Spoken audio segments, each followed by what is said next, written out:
Hoje na série Educação Financeira para seus filhos, seguimos com o tema Como incentivar os filhos a terem bons hábitos financeiros no futuro.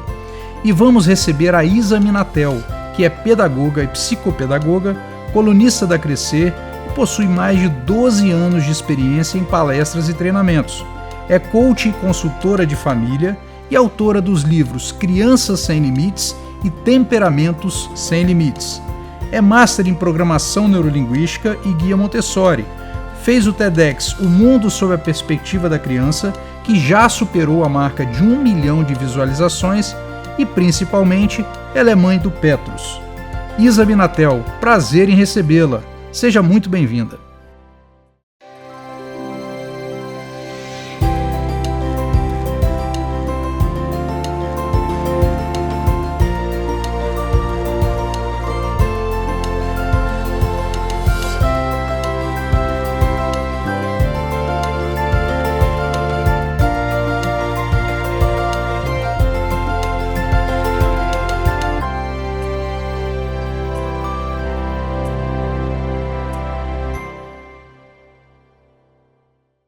Isa, muito obrigado pela sua presença aqui no nosso canal. É um prazer a gente falar um pouco sobre educação para crianças e educação financeira. Muito obrigado. Maravilha, obrigada pelo convite. Feliz de estar aqui. Legal, vamos lá.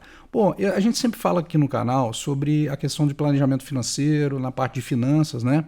E a gente sabe que existem algumas dificuldades que se colocam, principalmente quando você tem numa família uma situação de cônjuges com ideias diferentes e principalmente como relacionar isso com as crianças, como envolver as crianças no planejamento para que não fique apenas um cônjuge levando a fama de mal, que está segurando dinheiro e todo mundo remando para o outro lado. O que você tem a dizer mais ou menos sobre essa relação cônjuge e junto com filhos? O que você acha relevante nisso? Sim, é muito importante a gente saber os porquês das coisas, né? Então, se a gente está economizando, é para quê? Qual o objetivo? Qual a finalidade, né?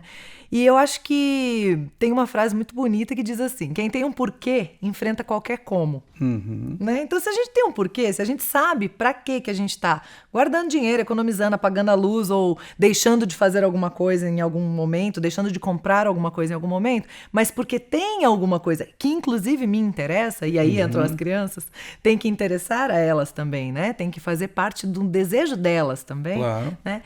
E aí eu também dou conta de lidar com aquilo, né? Eu consigo, né, fazer o sacrifício que for necessário, vamos dizer assim, né? Então, é muito importante envolver a criança também nos objetivos.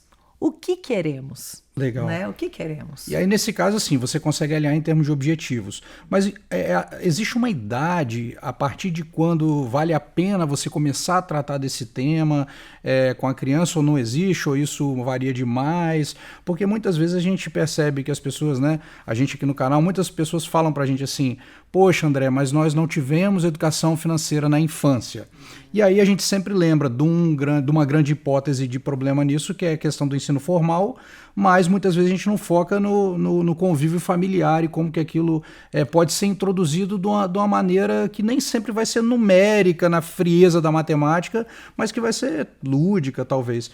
Como é que você acha que esse tema funciona melhor? Em que época? Quais são os gatilhos que um pai pode usar, uma mãe, para poder começar a introduzir esse assunto de maneira não desagradável? E não precisa ser, né, desagradável, né? Pelo contrário, é bom, né, saber lidar com o próprio dinheiro. Sem dúvida. É muito bom. E a gente tem, às vezes, essa ideia de que vai ser chato, de que vai ser desagradável, de que vai ser ruim, que já é uma falha na nossa educação. Sem dúvida, né? Sem dúvida. É muito interessante isso. Eu vou te contar um pouco como foi comigo e Legal. com o meu filho, tá? Então, meu filho hoje tem 8 anos. Petrus. E mais ou menos, isso, Petrus. E mais ou menos ali com 6 anos, ele começou a ter a demanda, pedir algumas coisas que eu não queria comprar com o meu dinheiro, sabe assim? Eu olhava e, putz, isso não vale isso, né? E diante desse desafio eu falei, pô, não vale pra mim, mas ele tem 6, talvez pra ele isso seja interessante, talvez pra ele isso importe, né? E aí foi quando eu cheguei à conclusão, acho que tá na hora de dar uma mesada, de dar um dinheiro para ele gerir, para ele decidir o que pode fazer, o que não pode fazer, né?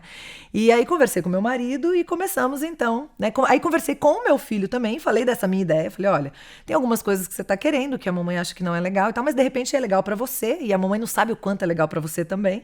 Então, de repente é bacana você ter o seu dinheiro para você escolher o que comprar. Então, legal, né? Qual criança não vai gostar, né? Nesse nosso mundo que a gente vive hoje. E assim começamos, então, com R$6 por semana, que foi uma sugestão dele. Ele falou, eu tenho 6 anos, podia ser R$6, então, por semana, né? Eu achei ótimo. Porque eu confesso que eu tava pensando talvez um pouco mais, mas aí ele deu a ideia, tá lindo, né? Não vou te contrariar. Não vamos brigar por isso. E aí começamos. E isso foi muito legal, porque ele começou a ter esse olhar de, né, o que eu vou fazer, o que eu vou fazer com o meu dinheiro, quanto dinheiro eu preciso para isso, quanto eu preciso guardar para comprar aquilo. E a educação financeira começou a acontecer por uma demanda dele. Então é isso que você perguntou, com que idade, né? Eu não gosto muito de estabelecer métricas. Cravar datas. Tal. Seu filho já tem 5 anos, começa da mesa. Não acho que é por aí. Mas eu acho que naturalmente, se a gente estiver prestando atenção, se a gente estiver sensível, a gente vai perceber a demanda da criança, sabe? Quando ela tiver uma demanda, tá pedindo muitas coisas. Opa, é uma boa hora pra gente começar a pensar nisso. Né? Uma outra estratégia que eu usava também, quando era muito pequeno e pedia muitas coisas, porque eles muito pequenos são expostos a mídias e começam a ver muitos, né, youtubers abrindo presentes, que agora é moda, né? E eles começam a querer tudo, absolutamente tudo, né? Então, com 4 anos, por exemplo, eu falava, ótimo, você quer isso também? Põe na lista. E eu comecei a falar para ele criar lista. E aí, nas datas especiais, a gente vê. Se você ainda quiser, a gente te dá. Então você obrigou ele das duas formas a fazer escolhas, com a mesada Sempre. E com a lista de prioridades. Sempre. Aí ele começou a fazer listas, ele tinha lista até para o aniversário de 21 anos. Nossa! Natal e aniversário de todos os anos, até 21 anos. E dessa lista, você sabe o que de fato virou concreto, presente? Pouquíssimas coisas. Sim, porque muita coisa era no impulso. Muito efêmero, passa muito rápido, ainda mais os meninos dessa geração. Sem dúvida. Né? Muita informação, as coisas duram muito pouco tempo. O querer, às vezes, dura muito pouco tempo. Né? Então, aquele querer que permanece, esse sim, merece realmente uma data especial, ser um presente, porque realmente a pessoa quer. Né? Legal. Então, são várias formas da gente ir ensinando o controle, ensinando a decisão, ensinando a gestão. Né? É muito mais interessante ensinar do que fazer pela criança. Sem dúvida, nesse caso você não apenas deu o ensinamento em termos conceituais, digamos assim, mas que você colocou ele na experiência, né, de ter que decidir, vivenciar e fazer as opções. Que, na verdade, é o que realmente vale de ensinamento. Sem dúvida. Né? Vamos combinar, sem né? dúvida. Esse conceitual que você falou aí talvez valha para adultos. Para crianças, né, 5, 6, 7, 8, você vai ficar explicando as coisas, né? Não faz sentido. Não, porque quando eu tinha a sua idade, né, eu não tinha metade dos brinquedos que você tem. Vai servir só para ele achar você um chato, se afastar de você e... Não vai ter efeito prático nenhum. Tem. Não vai ter ganho. Não tem. Então ele precisa sentir, a gente precisa provocar para a criança experiências, vivências, né? Que é o fazendo mesmo, é o vivendo, é o sentindo na pele que ele vai aprendendo de fato. Legal. Tem um outro ponto também que você mencionou, a questão dos presentes e a lista até 21 anos, etc e tal. E aqui no canal a gente tem uma ideia muito de que finanças é importante, investimentos é importante, mas isso são meios para alcançar objetivos que a gente tem na vida, sonhos a realizar, e eu diria que é muito mais humano do que matemático ou financeiro, ou monetarista, vou dizer Perfeito. assim. E aí tem essa questão... Tô no canal certo, então. Acho que sim. Concordamos. E aí a gente falou dos presentes e das datas. E a gente sabe que isso também fica naquela coisa que você também mencionou, eu quero tudo. E como que é a relação dessas datas, no sentido que às vezes a relação fica completamente deturpada, onde a criança começa a se sentir, ou a colocar os pais no canto do xadrez, na esquina, a encurralar na sinuca, fala, não, mas é o meu aniversário, é o Natal, é o dia não sei de quê, é o dia não sei de quê. Eu tenho esse direito. E aí, como é que fica isso? Aí, como é que lida? Porque não vai ser bom no aspecto educativo e nem vai ser bom no aspecto financeiro familiar. Sim. Então, como conter essa ansiedade e evitar essa inversão completa de valores aí? Perfeito. Primeira coisa é que quando é muito pequeno, eu fiz a informação para ele de que o presente do Papai Noel era o pai e a mãe que mandavam o dinheiro do Papai Noel, né? Então esse foi um meio lá bem pequeno mesmo, 3, 4 anos, né? Bom, então o Papai Noel não tem dinheiro ilimitado. Já resolveu um grande problema aí. É um cara legal, tal, dá o presente pra galera. Mas ele vive no mesmo mundo que a gente. Mas, né? E até porque também eu queria esse mérito. Eu não achava justo o Papai Noel levar o mérito. Eu que dava. Como assim, gente? Esse velhinho chega e ganha todos os louros. Não, tô brincando. Mas era realmente pra ele ter consciência, sabe? De tipo, ó, eu não posso pedir qualquer coisa. Eu posso pedir alguma coisa que meu pai e minha mãe possam pagar, né? Que caiba dentro do orçamento da minha família. Então, isso eu preciso pensar, né? Ô, mamãe, se eu pedir isso de Natal, e aí ele fazia essas perguntas, né? Tem dinheiro? Dá? O Papai Noel pode trazer? Vocês têm dinheiro para mandar pro Papai Noel? E isso era muito legal, né? Porque eu nem sou muito de ficar fomentando a fantasia do Papai Noel. Mas é uma coisa que tá posta na nossa cultura. Sim. Eu também não tirei de cara, deixei lá, né? Ele acreditar É o processo até dele. quando ele quis, né? Enfim. E então foi bem interessante nesse primeiro momento. E depois a criança vai crescendo ali também e vai se sentindo nesse direito. Esse lugar de direito é que eu acho muito importante da gente trabalhar. Existe uma coisa que está na moda, mas que a gente não tem que ir por causa da moda, a gente tem que ir por valores de fato, que é a tal da gratidão. Sem dúvida. Se a criança consegue de fato ser grata, e é papel nosso fazer esse trabalho com ela, ser grato pelos privilégios que tem, pelo que possui, pelos benefícios, pela casa que mora, pelo carro que anda, pela escola que estuda, né? Ela se sente grata, ela é agradecida, ela percebe valor nisso, porque ela tem parâmetros. E aí é nosso papel fazê-la vivenciar parâmetros, outras realidades e fazer caridade. E perceber realidades diferentes das dela, né, da realidade dela.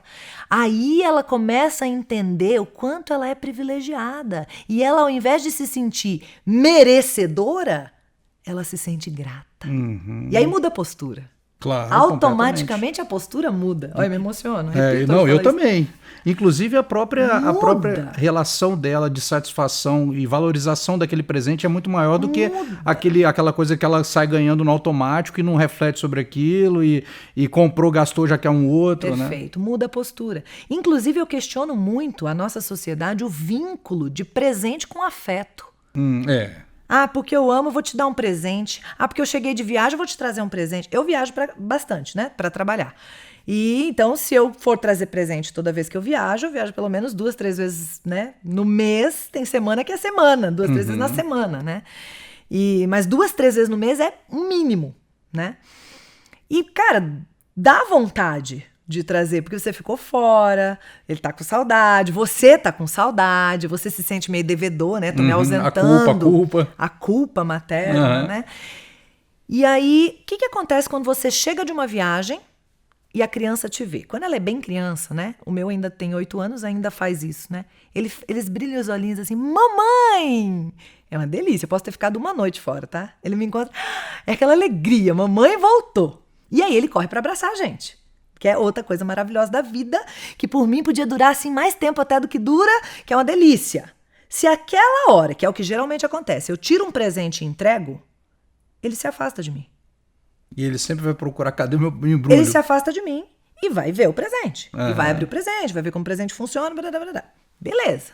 Na primeira vez foi tudo bem, na segunda também. Na terceira não deu tempo de comprar o presente, não esqueci, não, né?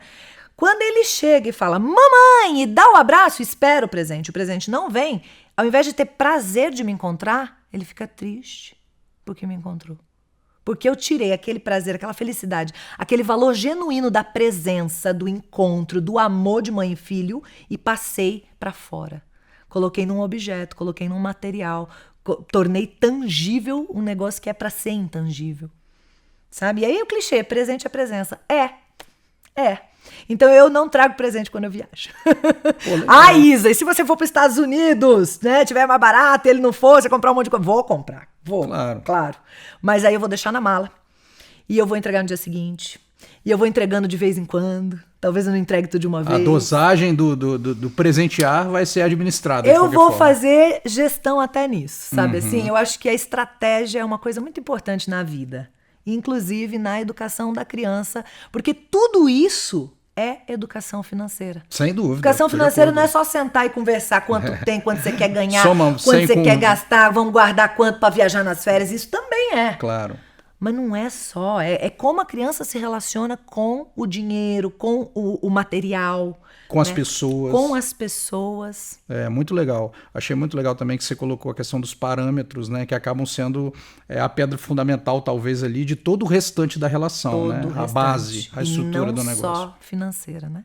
Exato. Quando ela se sente no direito de tanta coisa. Hoje em dia a gente vê jovens, às vezes, né? Se sentindo muito merecedor, muito no direito em relação aos pais. Empina o ombrinho, né? Peraí, vamos conversar. É assim né? mesmo. Vamos conversar. E às vezes a gente querendo se fazer respeitar pelo autoritarismo, apontando o dedinho. Ele empina o ombrinho, a gente aponta o dedinho, né? Não funciona. Não. Vamos mostrar outras realidades, vamos mostrar, né? Promover vivência de por que eu devo agradecer, né?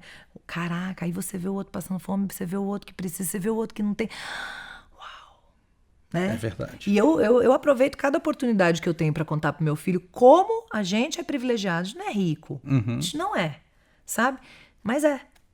Sim, sem dúvida. Quando você vai olhar... Quando você olha a maioria do mundo, lógico, a gente tá na ponta da pirâmide. Sem dúvida. Sabe? Sem dúvida. É igual o pessoal aqui do canal aqui. Todo mundo tá olhando aqui para saber como investir ou como cuidar das finanças envolvendo a família inteira, né? É a bolha da bolha.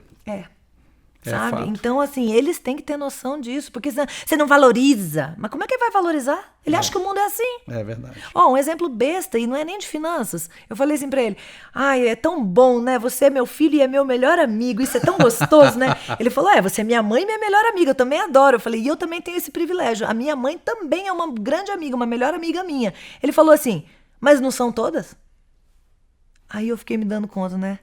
Cara, no mundo dele... Eu sou a melhor amiga dele. Ele me vê com a minha mãe numa relação de melhor amiga também. Então, no mundo dele, todas as mães são as melhores amigas dos filhos. E não é. Né? Que mais será que ele pensa que todo mundo é assim? Muito legal. Então, na vida financeira, com certeza, eles fazem essas generalizações.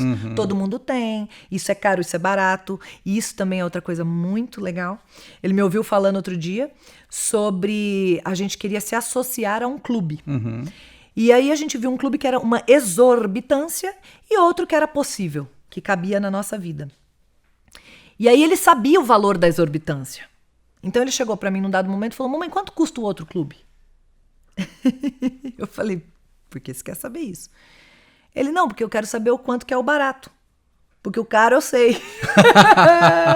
Para eu ter a outra parte da Então eles equação. Estão desenvolvendo os parâmetros sem a gente perceber. A gente não tá vendo. Mas a gente tá falando uma coisa é cara, outra coisa é barata. Isso aqui é isso aqui. E eles estão só entendendo, né? Só absorvendo, né? Maria Montessori fala mente absorvente. Né? É isso aí. Então a gente precisa estar consciente também do que a gente está fazendo, falando, né? Excelente. Isa, muito obrigado pela sua presença aqui no canal.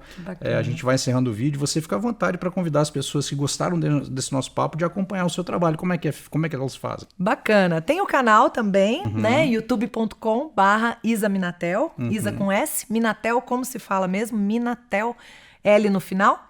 E tem o Instagram também, @isa.minatel. Legal, muito bom. Obrigado mais uma vez pela presença. Obrigada, adorei.